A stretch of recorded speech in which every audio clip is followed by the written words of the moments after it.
Welcome to Reality Check, where we decode the drama, debunk the myths, and deep dive into mental health matters portrayed on the movie screen. I am Selena, and I'm a mental health therapist. Hi, I'm Jacqueline. And this is Reality Check. We are going to do a deep dive into the Christmas movie Four Christmases. Yes. Do you want to recap Four Christmases? Yes. Okay. I will recap this one. I'll recap this one. Is that our schedule? Schedule. Yeah, no, I will definitely go over this one. This one was picked by you, Selena. Which is interesting. So we have a guy and girl, a woman and man, Kent and Daphne, played by Vince Vaughn and Reese Witherspoon. They have been dating for a while, and the movie starts out with them in a bar, and they're like role playing, and then they just get wild and crazy in the bathroom and make out, and a bunch of other things. Then it goes to the Christmas party for his work, and his coworkers are talking about, oh, we have to go with our in-laws, we have to do this, and it's all really bad things. Like, we're going to sleep on a sofa that hasn't been cleaned in years, and the other one's like, yeah, well, we have to sleep on the floor while the kids sit on our face, or I don't know, something weird like that. So it's not a pretty picture. They ask Daphne and Kent, where are you guys going? And they say Fiji. They come up with these miraculous lies about taking care of kids or doing something for the orphanage, and it gets them a ticket out of going to their family's Thanksgiving. Christmas. Because get ready, or Christmas. Oh my God. Family's Christmas.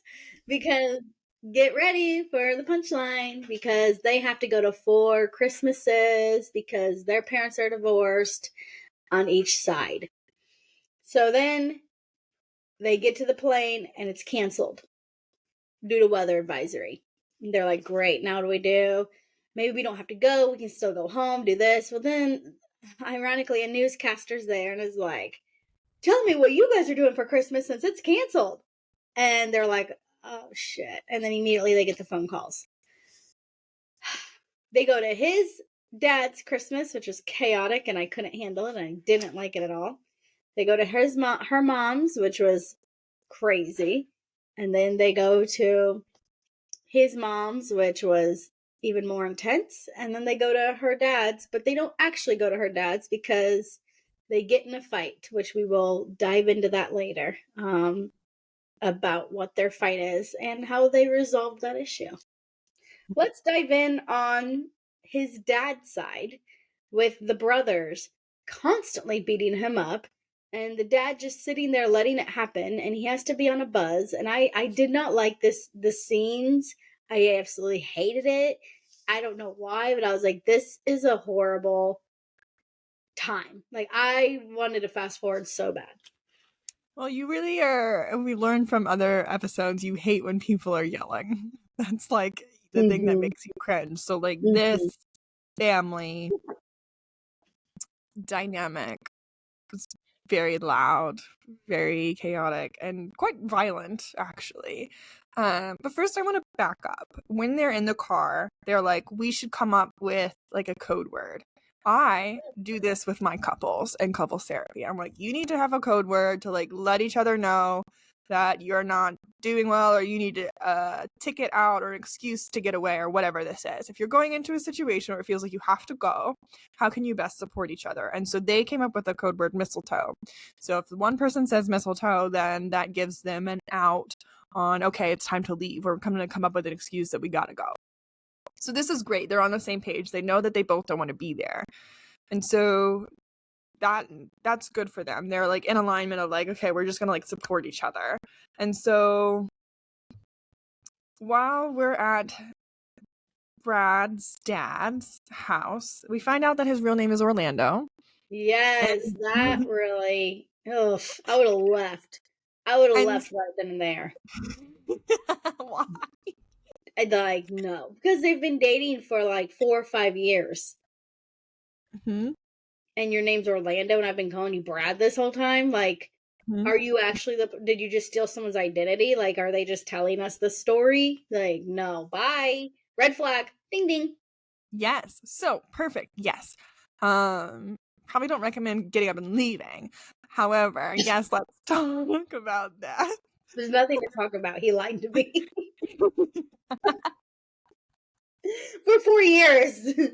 Yes, so totally. And I think you will see this theme across the movie is like they don't actually know each other. Right. They live this like fantasy of a life, but they're not actually in each other's lives. They don't know each other's family. They've been dating for 3 years, I think is what they said. And they don't know each other's family. She doesn't know her history. This is their first time like experiencing the Christmases with each other's families. And so she finds out about him, and his name is Orlando because that's where he was conceived, and so he was named after the town that he was conceived in. And she's like, how have I known you for this long and not your name? And he's like, well, I'm embarrassed to change my name. Okay, right. So I already know this relationship, they're not talking to each other. This is a recipe for disaster. There's so much happening. So we know Brad's parents are divorced, and it is not a healthy relationship. Dad calls mom a like common whore or something like that. Laughed so hard. I don't want to bring mom down on Christmas, but she's kind of like the common whore. Yeah. I don't want to bring her down, but anytime you say the word but, just know that like you're doing you're it. just you're gonna like, I don't mean to be rude, but like you're gonna be rude. I don't mean to bring her down, but you're gonna be rude. I don't mean to be racist, but like you're gonna be racist. Just don't say it. Just don't say it. Don't just keep it in your head. Keep it in your head and filter through it and figure it out. And also it definitely shows the dynamics of the parent or the dad to Kent, or it's Brad. Kent is his alter ego. I opened it with Kent.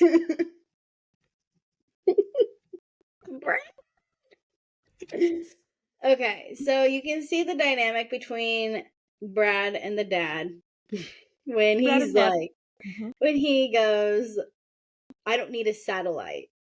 It's a satellite dish, Dad. Well, we have someone to come install. I install it myself. It's like he is this, I do it myself, this, and that, but at the same time, he doesn't have the knowledge behind it. Like he doesn't have any brains up there, and he's not proud of his son because he came in and bought his nephew an Xbox, and they were like, it was a $15 limit. And yeah. Yes, very rigid, very, I'm going to do it myself. No one can help me, which causes conflict. And then Brad and him get into a fight over what this satellite is called, right? Like, just petty. Like, they're both like digging in their heels. They're both stubborn. Yeah. One thing I do appreciate was Kate had like a conversation with Brad of like, you need to assert your boundaries, like stop letting them beat you up, tell them like that's not okay.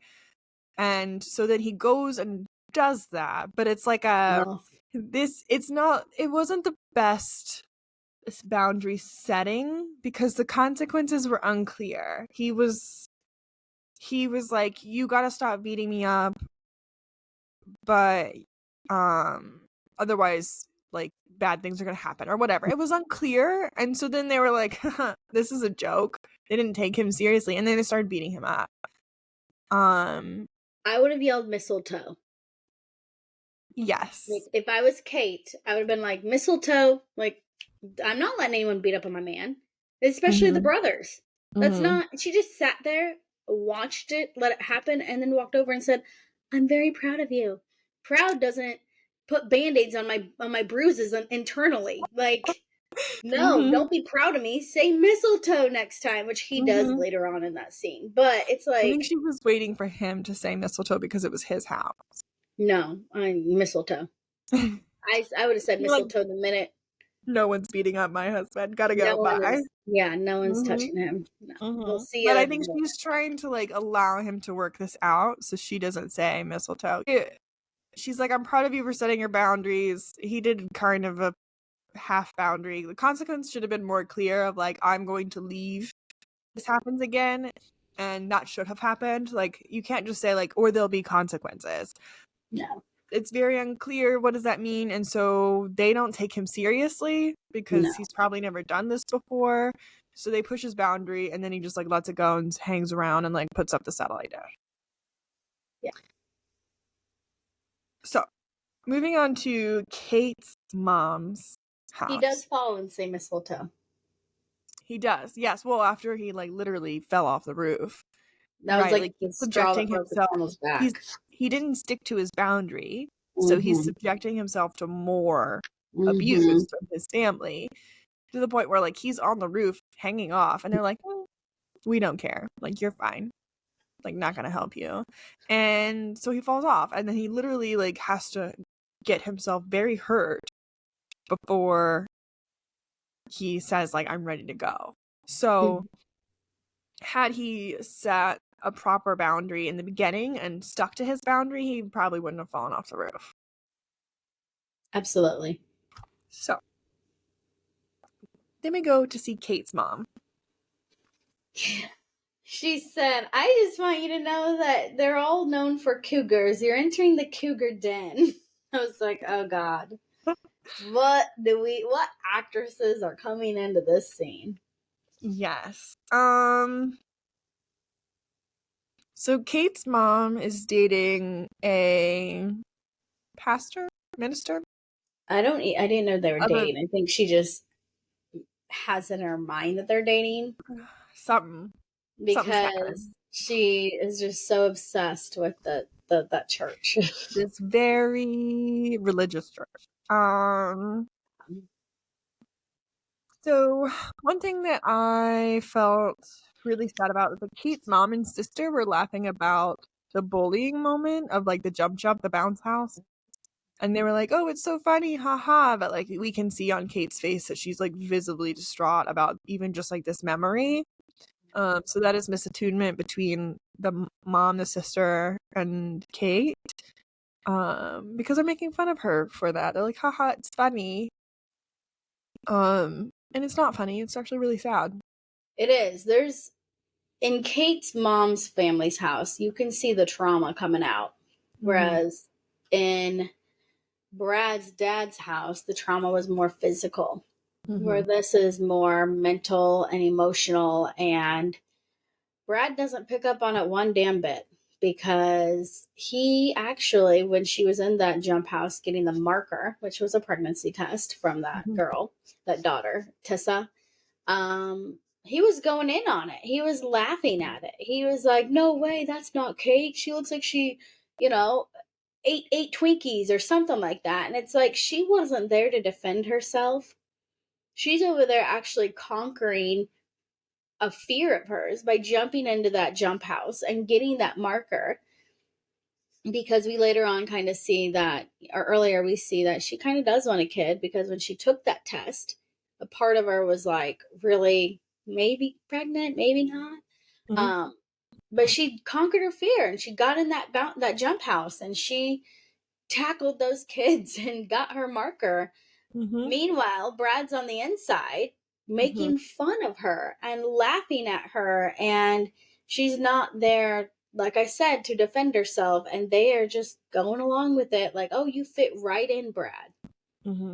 Yes, I think it highlights more about how they don't actually know each other, about how you can be in a relationship and not actually know your significant other. He doesn't know about her past, and so he doesn't know that these are pain points. He can probably guess, right, that these are pain points, but he's missing it. He's not attuned to her. He doesn't realize that like she's actually probably in a lot of pain because of these things, because she had to go to fat camp, because she didn't have friends, because people bullied her in the bounce house, right?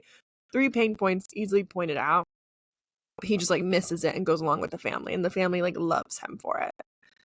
They always reconnect at the end. Like, they reconnected in the hallway, and he was like, baby, I don't care that you went to fat camp or you met a lesbian and thought you were a lesbian and you're actually not. Like, it makes you a better kisser and this and that. And she's that like, part was cringy.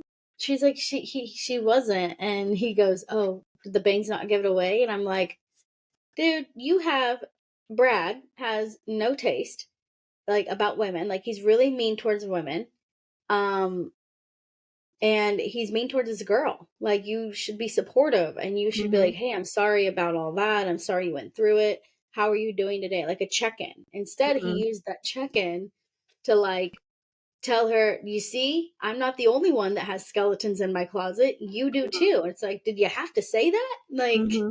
Mm-hmm. It feels very much like a boost his own ego and yes. not actually like meeting her where she's at. Mm-hmm. So another example of this is the church. Oh my Oh, God. The church. the church. Okay, so Oh, they that church. need a volunteer for Mary and Joseph because something happened to them. So And this Brad. makes me mad because she is over here promoting boundaries. Mm-hmm. Keep Mm-hmm. going. Yes, and Brad's like, I'll volunteer, and then Kate gets voluntold, and Kate's like, No, Brad didn't I, want to volunteer. someone The volunteered Brad. No one did. The mom volunteered Kate.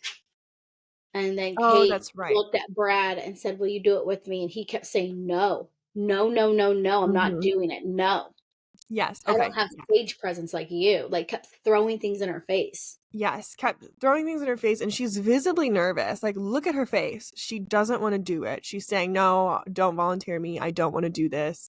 I have stage fright. And then she turns to him and says, will you do this with me? Right? I need moral support. I need emotional support. It will be easier for me if you do this with me. And he's like, no. He's shutting her down. He's not attuning to her. And then he Mm-hmm. gets volunteered to do it with her. Right? And so this doesn't fix it because he's still not attuning to her. She is crumbling under the pressure, right? She's sweating. She's like uncomfortable holding this baby. She doesn't know how to swaddle the baby. She's never swaddled a baby. He has a swaddle. It's chaotic on scene. And then he like cuts in and like is belittling her in front of the crowd, saying like, oh, Mary doesn't know how to swaddle the baby, like humiliating her, taking the limelight. The crowd is loving him. He's throwing all of the Jesus-y words out there. He's playing the role, and she's like sinking into the background. She is alone. She's by herself. He is like completely overstepping and just like leaving her in his dust. She's looking for him to be with her in those Mm-hmm. moments. Help Mm-hmm. me swaddle this baby. Help me with this bounce house. Be on my side, right? Like I was there for you. I encouraged you to set your boundaries and like you did the thing, but he's not doing it for her. He's leaving her behind. Yeah. So, lots of misattunements. Mm-hmm. But they Um, always do a check-in in the car. yes. And so she says during this time, I feel like you're not very present. And he says, what do you mean? I've been present all day. Right. He's so logical. Like, yeah, sure, you've been literally in the room, but you haven't. What she's mean is like, I'm not feeling connected to you, and this is Mm-hmm. evident based off all the things we just discussed. Right? Yes. They're connecting in the car, but they're no longer like connecting. There's this wall that their families have brought into the relationship, getting them to know each other, like really know each other, and they're misattuning. They're not actually being there for each other. And so she's feeling that connection. She's trying to highlight the connection. He's like, what do you mean? I've literally been here all day. So he's not actually hearing her. So they need to work on like how they communicate that Yeah. more effectively. So checking in the car. So now we're going to Brad's mom's. Oh, God. Brad's mom. Tell me what's happening at Brad's mom. We find out that Brad's best friend, is dating his Ooh, mom. cringe. So And then they cringy. like, it's just, but Brad's brother is there at the mom's because we knew one brother doesn't get along with the mom, so he doesn't go. Mm-hmm. But yeah, Brad's best friend and his best friend kept just nailing him. It's good to have my best friend back. I'm so happy you're here. I can't wait to play games with you, best friend. And Brad finally is like, we are not best friends. Mm-hmm. You are sleeping with my mom. Mm-hmm. Like, we are not best friends at all. And he's like, one day we'll be best friends, don't worry. And he's just like, but it's just sad because it shows in Brad's life, no one listened to him. No one took him seriously, which roots to why he was so loud at the Jesus concert. Jesus was not a concert at the church. Why the louder you are, the more people notice. And at his family, no one notices him. They don't take him Such a good seriously. point. Such a good point. You're right, because his brothers are loud and obnoxious and like front and center all the time. And so he gets this chance to be front and center in her family, and he takes it and he leaves her behind. Oof, that's good.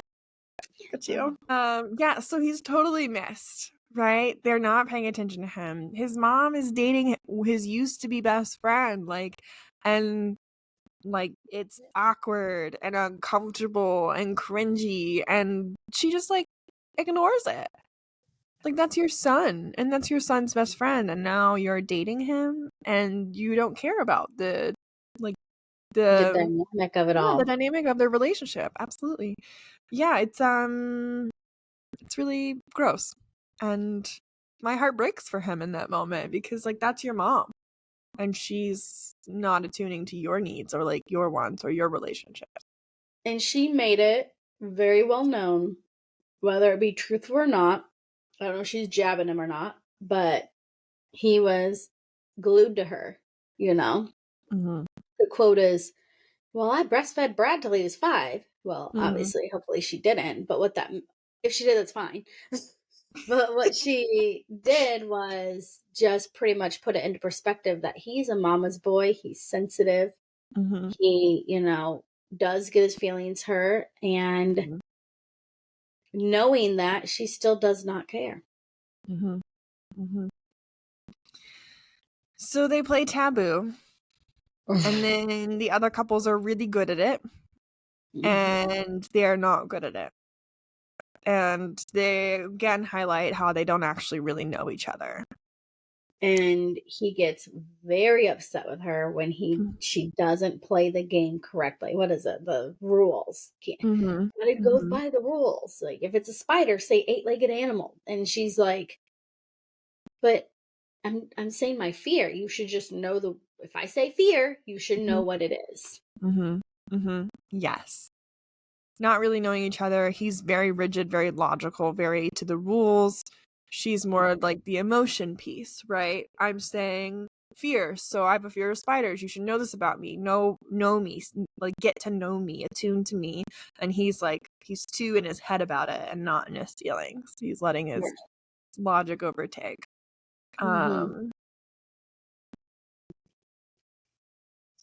Yeah, so the mom's house was a bit of more of an eye-opener on the emotional side of Brad. And then as a couple, it was an eye-opener of how they really are not connected. So, yeah. So then they meet in the car again. And he says this line of like, love means that you never have to say you're sorry. And like, ugh, no, that is some like toxic bullshit. Pardon my French, but love means that you never have to say you're sorry. No, that's completely wrong. You have to apologize. You're gonna mess up in your relationship. You need to apologize. You need to say you're sorry. You're a human. You're allowed to make mistakes, but you also have to own those mistakes and take accountability for those mistakes.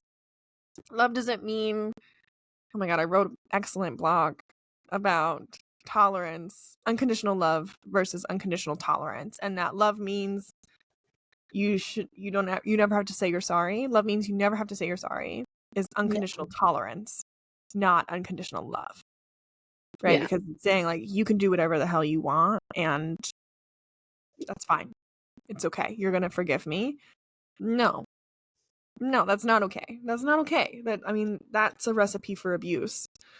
And that's a big no-no. So she says in the car, I think I want kids and I think I want marriage. And he's like, he went off the wagon on this. He's like, you've seen what marriage does to people. We're not doing that. He's very scared that his relationship will end up like his parents and her parents. Mainly his parents, because we see that her parents can coexist together and be be friendly in one another's. Finally. Yeah. They But did it for the granddaughter. his parents cannot, because his dad is still calling her a common whore.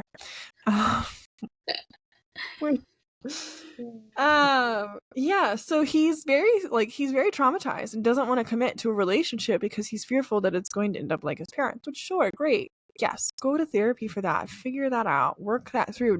You don't have to repeat that pattern. But, and so we've talked about before about swinging the pendulum the other way. He's swinging it the other way. Is like he's not going to commit to anyone. And so then they go their separate ways, and he goes and talks to his dad, and his dad's like, yeah, you're exactly like me. Congratulations. And you can kind of see, like, he doesn't want that. He doesn't actually want to be like his dad. He thinks he's trying to be the opposite of his dad and, like, not commit. But really, he's ending up exactly like his dad. He's repeating that pattern of, I can't commit. I can't be honest. I'm going to be so logical. This is why they butt heads. It's because, like, they want to get so technical about things. Mm-hmm. But they're not attuning to, like, the emotions of people. Yeah. So his dad's not attuning to, like, hey, when your brothers beat the shit out of you, it doesn't feel good, and so I'm not gonna do anything. You should just, like, be a man and, like, beat them up too.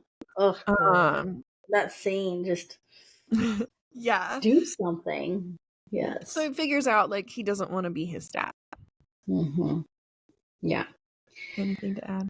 Which brings to a point of, she just realized right then and there, after he went off the bandwagon of that she was like, you're not who I want.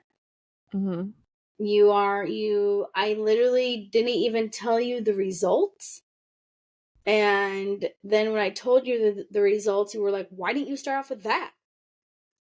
You know, like, if you really loved her and was really in it to win it, you'd be like, okay, how did you feel? How was that? Like, what are you okay that it's negative? Are you sad? Are you happy? You know, like, in tune to the feelings. And instead he's like, oh, thank God. Now we can go to Fiji. Like, he's just like, you know, that selfish brain of his is like, now I can do what I want to do, and we're not going to be held back. Not like kids hold us back. I have 2 of my own, but if a kid is sick or something's going on, you know, especially newborns, you can't take that Fiji trip unless you bring the grandparents or a nanny. So I think that is where she was like, I'm going to go to my dad's alone. Like, I don't need you there. And that's what you said. He went to his dad's, and she was like, I just can't. Like, I need a break. I need to reevaluate. I need to look at it and really evaluate if I want you in my life anymore, because you're red flagging right now. And she is being very realistic. She's not allowing that red flag. She's not allowing that to continue on in her life at that specific moment until she has a talk with her dad. Yes. And so something to, like, the couples therapist in me, and when they're having this argument and she's like, I took a pregnancy test, and he immediately freaks out. He is in his story of, like, we are in a doomed relationship. We're going to be just like my parents. He's already in that space. And so he's trying to dig himself out of that, but he's doing it in a way that he's actually pushing her away. Yeah. And so, and we have a difference in values here. We have one wants kids and one doesn't, and that's a pretty big thing in a relationship. One wants marriage and one doesn't, and that's also a pretty big thing. That's really hard to make a relationship work if one wants marriage and the other one doesn't. If one wants kids and the other one doesn't, there's got to be lots of conversations about that. And this is the first time they're breaching it together, and that's not. You need to have conversations so that we are both on the same page, so that we're understanding where the solution is. If we keep having the conversation, and the conversation is the same of, like, I still don't want kids. That's not changing for me. This relationship, we get to either decide that we also don't want kids, or the other person's like, yeah, I'm okay with having kids. But if we're still at the, like, I'm not having kids, you're having kids, the relationship is probably done. Yeah. Okay. So Kate then goes to her dad's, and they're getting along. her parents are getting along for the granddaughter. They didn't always, but they decided to put their differences aside to get together for the granddaughter, which is great and also heartbreaking that they couldn't do it for their own children. I thought about that. Yes, it's very complicated, and we don't know a whole lot besides they're getting along now. But I can imagine there's probably some anger of, like, you were doing this for her, but you, like, I wasn't good enough, or, like, I wasn't important enough for you to get along. Kate didn't know that they were getting along.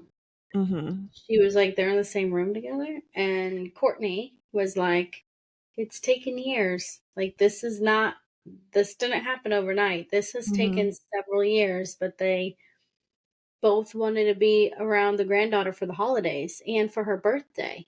And they figured it out. So they worked at it. It wasn't, I mean, who knows if they actually tried to work on it when the kids were young too, but they're working on it, and they're still working on it, and it's a continuous thing to work on. Yes. One thing that I appreciated about the dad was he knew that she was lying. Yes. And he let her go anyways, because I think he realized, and so this is a big thing that I see, that I have experienced for myself and also see a lot of.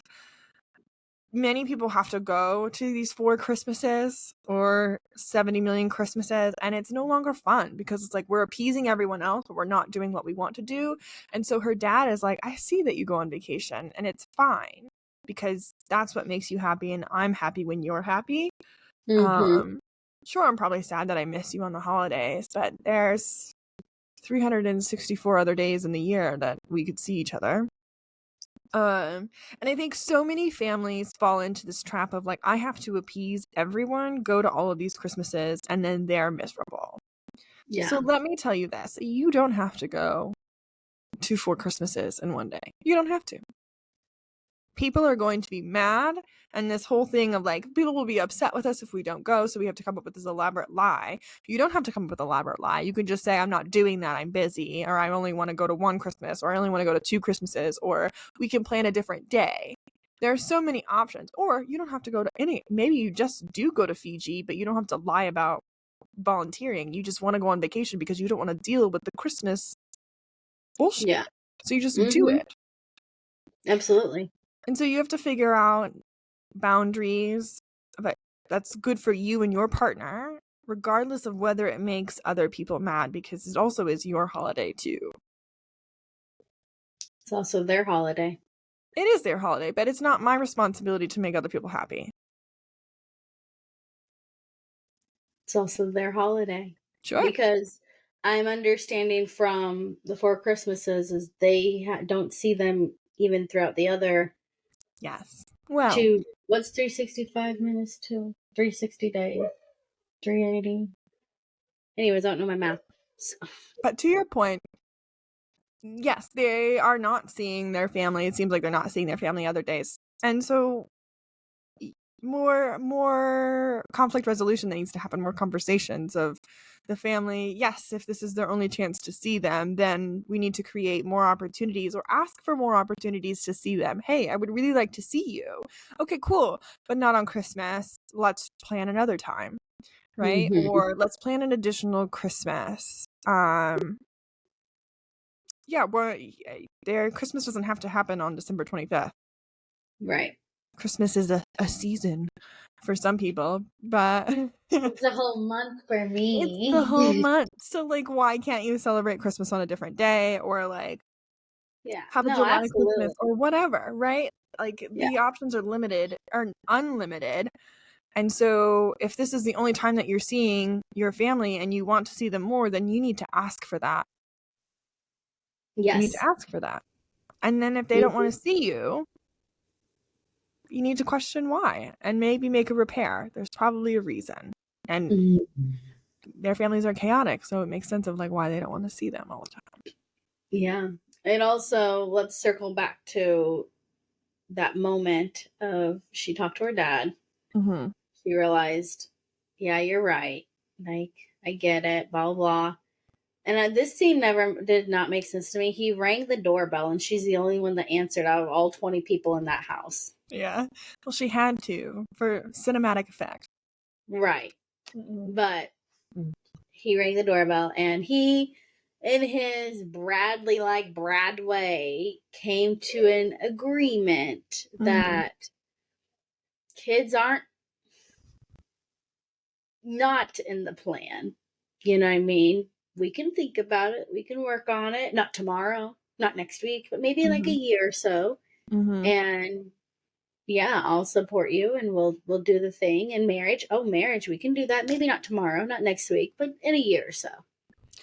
Sure. That's the continual conversation that we're talking about, right? Mm-hmm. It's not off the table, but let's keep exploring it together to come up with some sort of solution Yeah. of whether we agree on marriage, whether we disagree on marriage, or whether we And he did disagree on it. I kids. mean, he did it. He came around to it, and he's like, "You're right. Like, I don't." I mean, obviously, him talking to his dad was a big wake up call because he didn't want to be Mm-hmm. like his dad. But Mm-hmm. he also is like, "I do love this woman, and I am sad without her, and she brings the best out of me. You know, like together they crazily, oddly make a great team." Mm-hmm. Because she also brings him down to earth when he gets, Mm-hmm. wild and loud, and she's like, hey, like, come back down, so Mm-hmm. it was a good ending because it ended with them having their baby, and they didn't tell their family They repeated the cycle again. again. But the little newscaster, what's it Mm-hmm. like having a baby? And I guess they had it around New Year's because it's Mm-hmm. one of the first babies of the new year. Mm-hmm. Yeah, so then they can talk together about like they didn't want their family to know, which okay, that's fine, that's fair, right? Like that's your baby. You want to have that birthing process. You want to make sure like things are comfortable for you. Everything was pink. Yeah, everything was fake. It was very She got her interesting. own sheets. Yeah. Like, I remember when I gave birth, I brought my own, like, pretty much my own gown because it Mm-hmm. was really comfortable, and it had a little pouch in the front for the baby to do skin to skin. Mm-hmm. And I just thought to myself when I watched that scene, like, how did she not get blood on it? Like the healing process, like This was a you're magical bleeding on, baby. you're bleeding on those pink sheets, girl. It was This is so where funny. the cinematic effect comes into play. Mm-hmm. But yeah, so like conversations with the family of like this is more boundaries, not just ignoring them. So then you don't have to deal with the fallout when the newscaster comes finds you about your New Year's baby.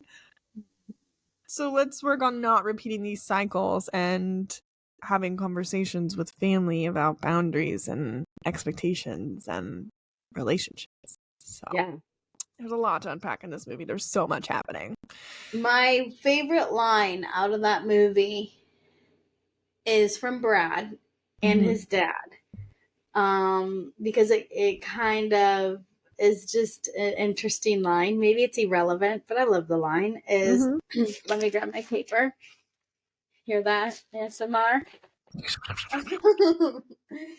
um you can't spell families without lies. Mm-hmm. I don't know why, but I just love that line. Mm-hmm. That was my line. Yes. So it's such an the dad says that, right? And Brad said it earlier before they met the dad.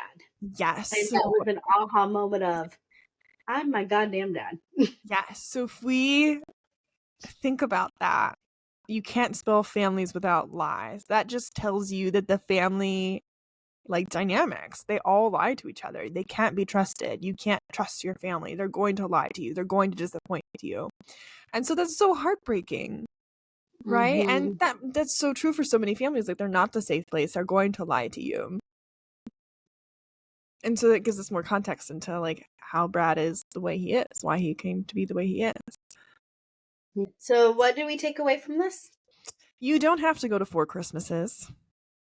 You should have more conversations about who you are, and working on balancing the logic and emotions in your relationship because there's space for both. So we're attuning to your partner.